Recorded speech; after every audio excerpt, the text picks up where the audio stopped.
A continuación va a exponer el doctor Ernesto Pazmiño Granizo. Él es ecuatoriano, él es abogado y doctor en Derecho por la Pontificia Universidad Católica del Ecuador. También ha realizado estudio de posgrado en Derecho Constitucional, tanto en la Universidad Católica como en la Universidad Andina Simón Bolívar, y ha tenido experiencia docente en materias de Derecho Penal y Criminología. Ha sido asambleísta de la República del Ecuador y ha desempeñado una serie de otras funciones públicas, entre ellas la del director general de la Defensa Pública, y además es actualmente miembro del Consejo Directivo del Centro de Estudios de Justicia de las Américas. Doctor Pazmiño, por favor.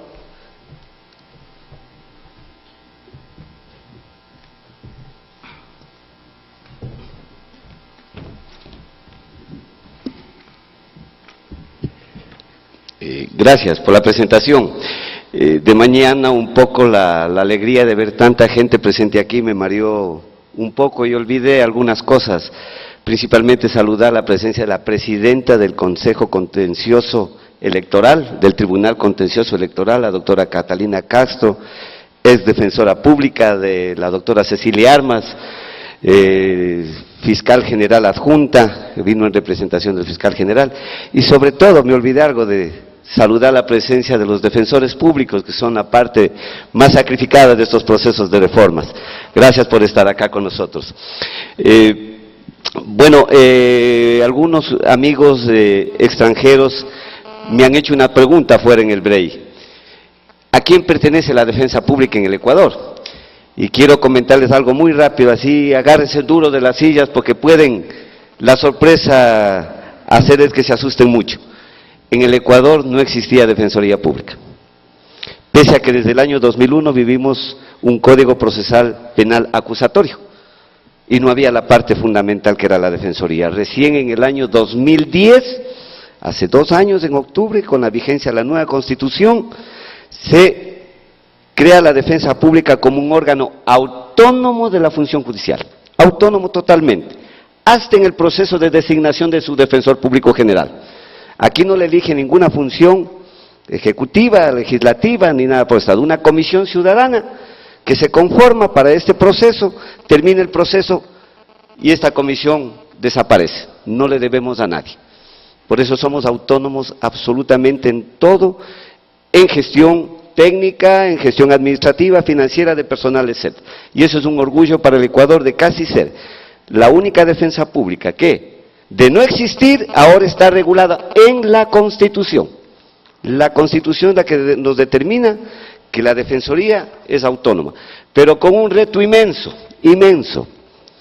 La Defensoría Pública, dice la Constitución, brindará patrocinio y asistencia legal en todas las materias y en todas las instancias. Por eso nos interesa este seminario para la reforma de la justicia no penal, porque la defensa pública está actuando en todas las materias. Me han dado 30 minutos y tengo más de 30 filminas, es decir, casi una por minuto. Voy a pasar un poco rápido, que me disculpen. A ver, lo que vamos a hablar es sobre la necesidad de la reforma civil en el Ecuador y cuál es el rol que juega en eso la Defensoría Pública. Primero, ya lo dijo el presidente del Consejo de la Judicatura, esto es algo revolucionario que tiene nuestra Constitución. Creo que es la única en América Latina que ha incorporado específicamente el tema del neoconstitucionalismo en nuestra legislación. El artículo 1 de la Constitución dice: el Ecuador es un Estado constitucional de derechos y justicia. Superamos ese paradigma de toda la época republicana que decía que el Ecuador es un Estado de derecho, es decir, se fundamentaba en el principio de legalidad y en la ley. Ahora no, la ley no es fuente para las resoluciones de los jueces. La ley no es fuente para las decisiones de los jueces. Son los derechos establecidos en nuestra Constitución. Y en eso sí, nuestra Constitución es un poema en cuanto a regular los derechos. Pero al mismo tiempo que la Constitución garantiza todos los derechos, individuales, colectivos, inclusive nuestra Constitución establece derechos de la naturaleza y se le da derechos como a toda persona y a todo ser humano, a la naturaleza. Al mismo tiempo que garantiza, digo, la Constitución, los derechos, estos también se constituyen en un límite a cualquier desborde del poder, venga de donde venga, del Ejecutivo, del Legislativo, de las judiciales, de los jueces, de los fiscales. Tenemos ahí los derechos que se convierten en un límite. Y a la defensa pública en la institución que garantiza esos derechos y puede poner límites a ese uso abusivo del poder en cuanto a los derechos. ¿Qué es lo que está pasando actualmente en el Ecuador? Bueno, el subsistema de administración de justicia no penal mantiene una estructura y prácticas y una conformación totalmente inadecuada con la Constitución. Nuestro proceso civil no garantiza la inmediación. El juez casi en ningún caso, escúchenme bien, el juez casi en ningún caso conoce a las partes procesales. No, porque es un sistema escritural. Se basa simplemente en que el asistente del abogado va y deja los escritos a los asistentes de los jueces y así se tramita los procesos. Totalmente disperso. En nuestro procedimiento civil existen más de 50, así lo han dicho los expertos, de 50 procedimientos para los diferentes temas que tratan los jueces de lo civil. Más de 50. Para la letra de cambio uno, para el cheque otro, para el divorcio otro, para las posesiones otro, para las prescripciones otro. Disperso totalmente. No mantiene ninguna relación con las disposiciones constitucionales. Por eso decimos que es urgente, por lo tanto, implementar un nuevo modelo de procedimiento en materias no penales para la transformación integral de la justicia en el Ecuador. Es necesario, lo que yo decía en la inauguración en esta mañana, eliminar esas asimetrías y esos principios que existen entre la justicia civil y la justicia penal. Esto es el lío más grave porque ya vamos a hablar luego, el tema del acceso. El tema del acceso es fundamental en este tema de establecer políticas públicas en la implementación del nuevo modelo. Decimos aquí de que se considera que los tiempos de acceso superiores a las 2 horas constituye un acceso ilimitado o inexistente a la justicia. Sin embargo, en el Ecuador hay 160 poblaciones con pobre acceso o inexistente acceso a la justicia civil, en un rango que va de 4 a 38 horas de recorrido hasta un juzgado. Escuchamos al presidente del Consejo decir de que ese tema, este Consejo Transitorio ha puesto especial empeño en cuanto al eje de la construcción de infraestructura y se está inaugurando cantidad de unidades judiciales que están en los cantones más lejanos, donde antes no había, de nuestro Ecuador. Existen 9 provincias de las 24, con porcentajes de población superiores al 10% que presentan esta dificultad. Los sectores rurales no tienen un adecuado acceso a la justicia. Los juzgados están generalmente en los centros poblados, en las capitales de provincia. Eso no es garantizar el acceso.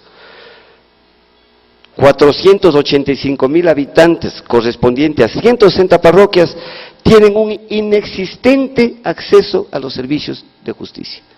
Esos son los problemas que se está superando actualmente. Claro, no se lo puede, como decía el presidente del Consejo, en 18 meses hacer todo esto, pero están sembrándose los mecanismos para, sin desmayar, avanzar en este mecanismo, valga la redundancia, de llegar con la justicia a los sectores más alejados de nuestro país.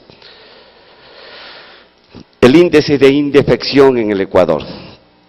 No me voy a detener mucho acá. Tenemos una población ya del 2012 de 14.204.000 habitantes, pero los cálculos que se han hecho mediante las consultorías técnicas se determina que alrededor del 81%, terrible porcentaje el dato, el 81% pueden estar en un índice de indefección. El Ecuador es un país de grandes desigualdades. El 81%, la cobertura que la Defensoría Pública puede dar es solo del 21%. Por lo tanto, ese 81% estaría en situación de indefensión. ¿Qué hacer, no es cierto? ¿Por qué es necesaria la reforma en el Ecuador? Por tres razones fundamentales. Primero, porque existe una saturación de causas vergonzosas. Segundo, el modelo ha colapsado. La capacidad de gestión de los que administran de justicia ha colapsado por el modelo existente y también porque se mantienen prácticas inquisitorias en nuestro procedimiento. Saturación del sistema en todas las materias, en todas las áreas del procedimiento civil. En la administración de justicia civil, hemos agregado ahí comercial, contencioso administrativa, laboral, inquilinato, niñez y adolescencia, es decir, las materias que están en el día a día. Las principales acciones civiles que intentan los ciudadanos son estas, y existe una saturación inmensa. Esto genera impunidad, impunidad. Miren lo que está pasando. Causas resueltas. Veamos, para no hablar de todos los años, unos 2 años más críticos. Por ejemplo, esto en materia civil. En el año 2005 ingresaron 108.614 causas, se resolvieron 96.854, pero hay un acumulado pendiente que viene arrastrándose desde los años anteriores de 643.155 causas. En el 2008, lo hemos puesto 2008 porque desde que se implementa la nueva Constitución hay algunos cambios, tenemos 583.119 causas represadas, pendientes de resolución en los juzgados civiles.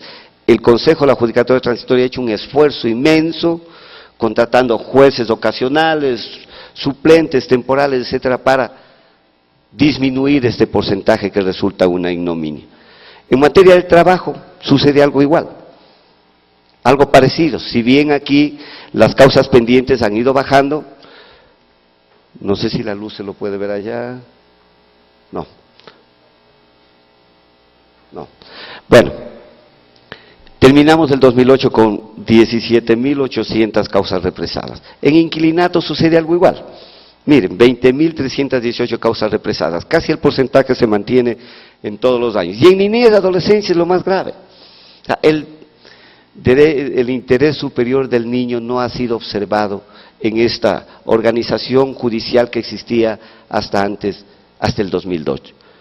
179.440 causas de niños, en favor de los niños, estaban represadas.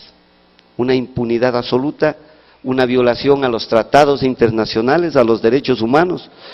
Por lo tanto, sacamos esta conclusión: el sistema civil resuelve una proporción cada vez menor en comparación con el número de causas ingresadas.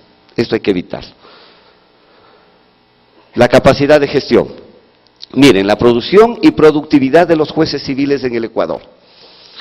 En el 2002, con 244 jueces civiles, se resolvió 97.908 causas, un promedio de 401 causas por cada juez. Es decir, más de una causa diaria. Es un trabajo esforzado del juez también. En el 2008, ya con 253 jueces, se resuelven 381 causas. Conclusión: el incremento en el número de jueces no necesariamente va de la mano con la mayor producción y resolución de causas judiciales. Observamos que hubo un incremento de jueces, pero disminución de las causas resueltas. El problema está en el modelo.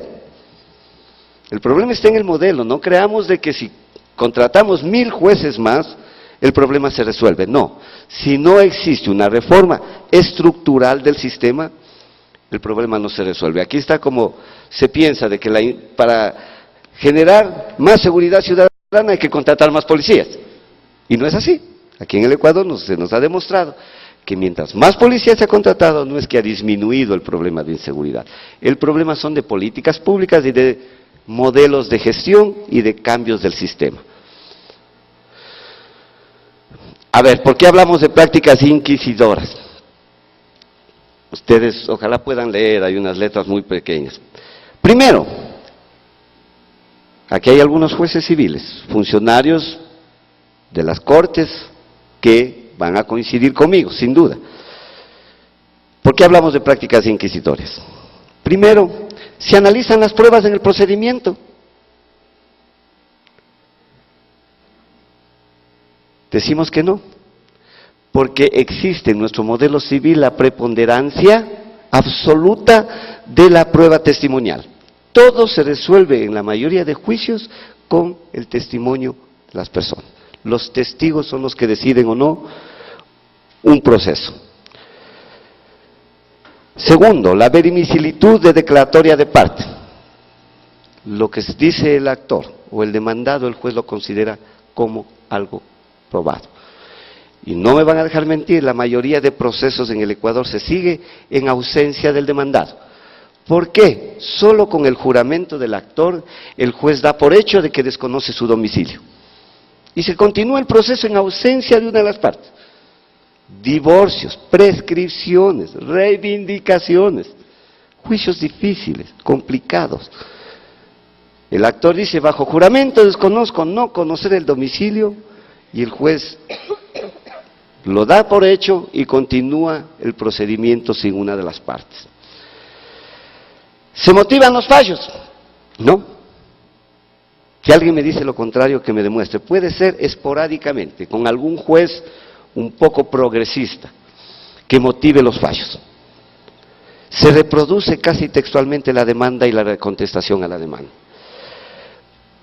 Y esto es lo más grave, pocas motivaciones en virtud de principios constitucionales. El derecho constitucional, los derechos de los ciudadanos, muy pocas veces son motivo de expresión o de motivación por parte del juez en una resolución. Lo que no sucede en el ámbito penal, se ha avanzado mucho en esto. Una sentencia ya refiere y motiva claramente el derecho de presunción de inocencia, el derecho de un juicio justo, las garantías del debido proceso, etc. Pero en el procedimiento civil no. Muy raro encontrar una sentencia que mantenga una motivación de los principios constitucionales. ¿Se dinamiza el litigio? No. Hay una escrituración de las actuaciones procesales. Todo es escrito en el Ecuador. Y esto es un mecanismo de utilización del poder económico o del poder de ciertos carteles de abogados, disculpen la exageración, que en el sistema escrito encuentra la mejor manera de generar una impunidad. A los 15 años encuentran algún motivo de nulidad procesal, en la corte encontraban, ahora ya no está pasando eso, para volver a foja cero. Existen ya unos clichés tanto en la computadora de los abogados como en su mente. Toda contestación es niego pura y simplemente los fundamentos de hecho y derecho. Es de cajón. Lean toda respuesta a una demanda y el abogado dice eso. Niego simple y puramente los fundamentos de hecho y de derecho de la demanda. Y lo que es más, en los procesos ya en la prueba, impugno y redarguyo a los testigos presentados y a los que posteriormente presente la parte contraria. Ya se anticipa, sin conocer, a tachar un testimonio. Y lo más grave, en la audiencia de conciliación. Tenemos en nuestro código ahí un artículo que habla de la audiencia de conciliación previo a abrir la prueba. El 96%, admírense compañeros y amigos, el 96% de las audiencias de conciliación terminan sin conciliación. Por dos razones. Primero va el actor y lo primero que dice es me afirmo y me ratifico en los fundamentos de hecho y de derecho de demanda. Todos, el 99.9% de los abogados dicen eso. Nunca o rara vez está presente el juez en la audiencia de conciliación.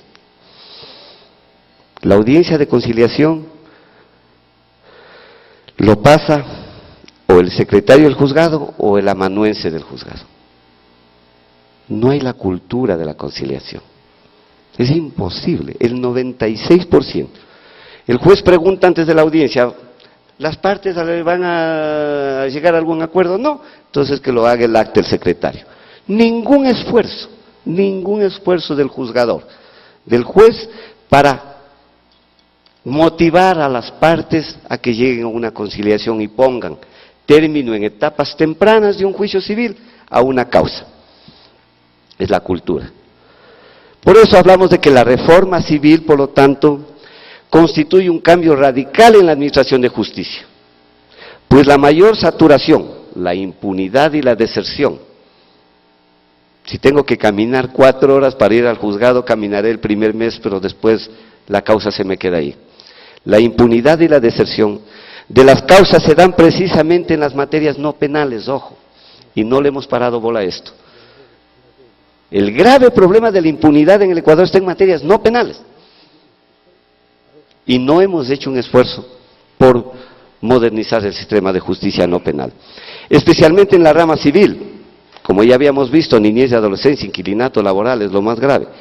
Por ello, la reforma con la incorporación de la oralidad sería uno de los esfuerzos más significativos por mejorar la justicia, pero sobre todo para acercarlo a los más pobres, a los grupos más vulnerables. Ese es el objetivo. Aquí están los grupos de atención prioritaria que la Defensoría, al tener que trabajar en todas las materias, ha identificado.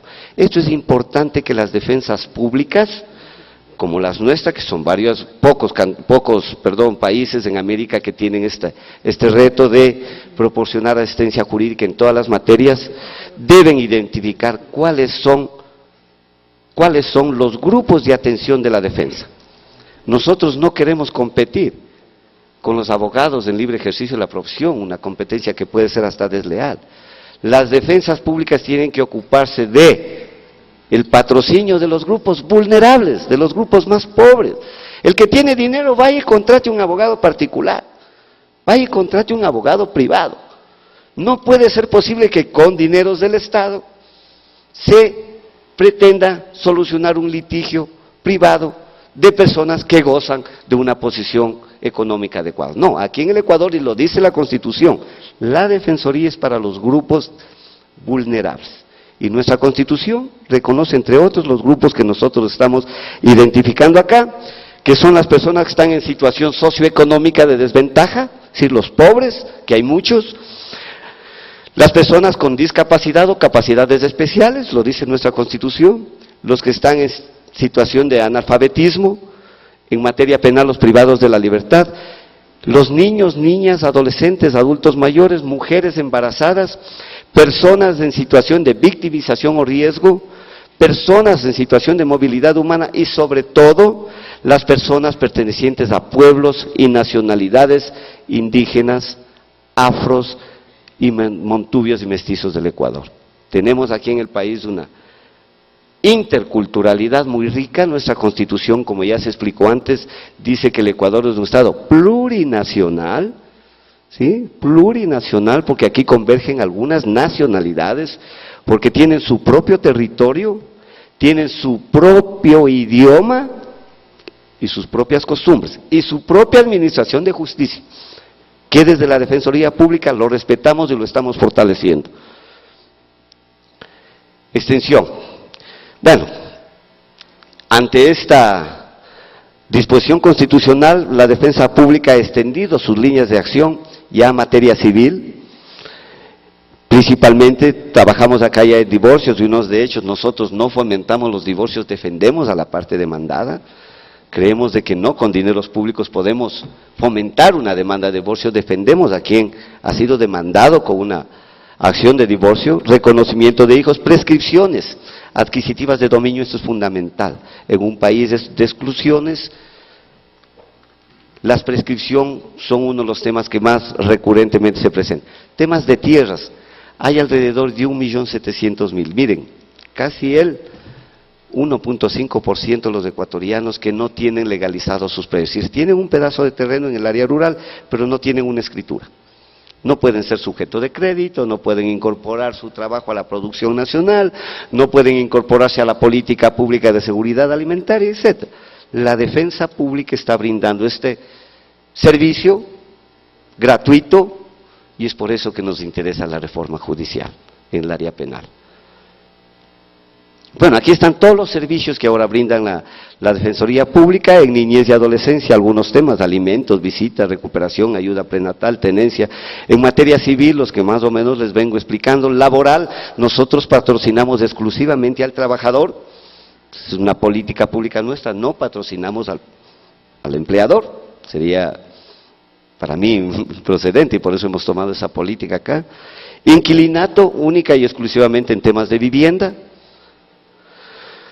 Y ahora sí vamos, ya se me acaba el tiempo. La sustanciación, nuestra Constitución habla de la oralidad, la sustanciación de los procesos en todas las materias, dice el artículo 168, se llevará a cabo mediante el sistema oral, de acuerdo con los principios de concentración, contradicción y dispositivo. Esto no se está cumpliendo. Debemos adecuar nuestra legislación en materia no penal a lo que dice la Constitución. Incorporar la oralidad es fundamental, pero el sistema oral, por favor, no entendido como un simple ritualismo legal. La oralidad no entendido como un simple formulismo de la audiencia. La oralidad entendida como el mejor mecanismo de defender los derechos de los ciudadanos, especialmente de los más pobres. Por eso, en el anteproyecto se crea un sistema de audiencias como una metodología central de trabajo para tomar decisiones relevantes por parte de los jueces. La audiencia como una metodología que opera sobre la base de reunir a todos los actores para, delante de ellos, establecer una mutua depuración de las posiciones del actor y del demandado, para que el juez tome una decisión relevante, con información relevante que le entregan las partes. Todo eso por escrito no funciona, no funciona. Por eso reitero, este mecanismo de justicia oral acerca la justicia a los más pobres. ¿Por qué la oralidad? Sí, defensa de los derechos, eficiencia en la respuesta estatal, publicidad, eso es importante, al juez no se le va a ocurrir tomar otra decisión diferente a la que las partes vieron en la audiencia. Y sobre todo, abandonar la arbitrariedad que se produce en el sistema escrito. Me voy a saltar un poco esto de las actitudes del defensor público en cuanto a trabajar en materias penales, pero dos cosas fundamentales. Primero, esto que queremos superar aquel principio que tenían las defensas públicas y que veo que tienen algunas defensas públicas de América. Proponer las nulidades. El defensor está bastante preparado para proponer nulidades. Nosotros decimos no. No, el defensor no tiene que estar preparado para proponer nulidades, sino para resolver el conflicto. Por eso estamos insistiendo que en el Código de Procedimiento, en el Código Unificado que se está discutiendo en el Ecuador, se elimine ese capítulo pernicioso que existe y que probablemente lo tengan muchos países, de las famosas nulidades procesales, que es un mecanismo al servicio de estos carteles de abogados con mucho poder, que pierden en la primera instancia, pierden ante las Cortes Superiores, pero no ganaban el proceso, sino que encontraban algún mecanismo para decir, a los 15 años de juicio, se declara la nulidad a Fojas 2, porque no ha firmado el oficial mayor en tal parte, o porque no consta en el acta de que se le ha citado a la persona que tenía que venir a la audiencia. Sacrificaban todo el sistema de justicia por una solemnidad insustancial inclusive. Eso tiene que eliminarse en este código y nosotros daremos dura lucha en eso. Y el otro, de patrocinar a negociar. Los defensores tienen que estar capacitados no solo en ejercer patrocinios jurídicos, sino en negociar la solución de los conflictos. Retos de la reforma, el cambio cultural. Sí, nosotros decimos, puede haber un bonito código, moderno, oral, técnico, puede haber jueces técnicamente formados, pero si no existe un cambio cultural en ellos, de nada servirá tener estos códigos modernos. Y eso está pasando actualmente en materia penal. El cambio cultural todavía no llega al Ecuador y es muy difícil, imposible, por lo menos lograr que la oralidad sea un elemento en serio acá en el proceso, o lograr que el juez suelte el expediente. Todavía aquí existen procesos penales con 1.000, 2.000, 10.000, 50.000. El otro día conversaba con un magistrado de la Corte Nacional, un juicio de injurias, que es de acción privada, tenía más de 20.000 hojas. 20.000 hojas. Por Dios, es imposible. El éxito de la reforma depende de una adecuada implementación, decimos, principalmente gestión, que ya nos habló que es uno de los ejes del actual Consejo de la Judicatura en el proceso de modernización, la infraestructura y sobre todo lo que insiste la defensa pública, los procesos de capacitación. Si no están debidamente capacitados en la implementación del nuevo modelo, los operadores, no vamos a avanzar. Pero, sí, es bonito los cambios normativos, pero esto tienen que estar acompañados de políticas públicas claras. Y esto es lo que muchas veces no está predeterminado, principalmente en nuestro país. Y las políticas no guardan relación con los cambios, o los cambios normativos no guardan relación con las políticas públicas. Consecuencia, todo proceso de reforma se estanca. Por lo tanto, nosotros decimos aquí que toda política pública debe estar vinculada especialmente a, ¿cuánto está? 1, 2, 5 temas fundamentales. Primero, el acceso integral al sistema de justicia. Una justicia más cerca de la ciudadanía. El debido proceso como política esencial. Pero no solo el respeto a que el juez natural o a la garantía del debido proceso, no. Esto va mucho más allá de los principios que generan el debido proceso. Seguridad jurídica y transparencia, política pública. El 47% de los jueces en el Ecuador, de acuerdo a una investigación, están sujetos a algún proceso de coima para cambiar su resolución. Esto no puede ser. Independencia e imparcialidad. Ya se ha hablado, el juez de Alemania nos ha dicho, esto es fundamental, la independencia y la imparcialidad para ejercer un sistema de justicia adecuada, y vamos avanzando en eso. La mediación y la utilización de mecanismos alternativos de la solución del conflicto y el uso eficiente de los recursos públicos, como políticas públicas para el mejor cambio. Pero esto no puede hacerle la defensa pública sola. Estamos generando lo que nosotros llamamos un sistema nacional de defensa pública, para brindar la posibilidad de acceso a la justicia de parte de los sectores más desprotegidos. Creo que me demoro 30 segunditos más. ¿Qué es esto? Nuestra Constitución, amigos extranjeros principalmente. La Constitución del Ecuador establece la conformación de este sistema de defensa pública con otros órganos que no sea la defensa. ¿Quiénes principalmente? Las universidades. Están obligados por mandato constitucional a crear consultorios jurídicos gratuitos para atender a los sectores más vulnerables. Pero estos consultorios jurídicos tienen que ser acreditados y evaluados por la Defensoría Pública. Con los gobiernos autónomos descentralizados, ¿cuáles son? Municipios, consejos provinciales y las juntas parroquiales, es decir, la organización política más alejada. Con esto se pretende hacer una defensa comunitaria, no solo en el litigio, sino en la educación de derechos. Eso es lo fundamental. Todo este grupo, los consejos de igualdad, la Defensoría del Pueblo, las organizaciones no gubernamentales, los gremios profesionales, colegios de abogados, todos trabajando en un proceso de defensa jurídica, pero sobre todo de expansión de los derechos, de que la gente conozca. Si no conoces los derechos, no puedes reclamarlo. Idea base, con esto termino. La propuesta que se está debatiendo en el Ecuador tiene herramientas para transformar y modernizar la justicia no penal en el Ecuador. Y es urgente para la Defensoría Pública, que defendemos a los más desamparados, de que este proyecto de justicia no penal se apruebe inmediatamente. Y finalizo con esto que siempre les digo a todos los operadores de justicia. Señores, ningún proceso de modernización de la justicia será suficiente si previamente no se consolida y no se fortalece la Defensoría Pública en el Ecuador. Muchas gracias.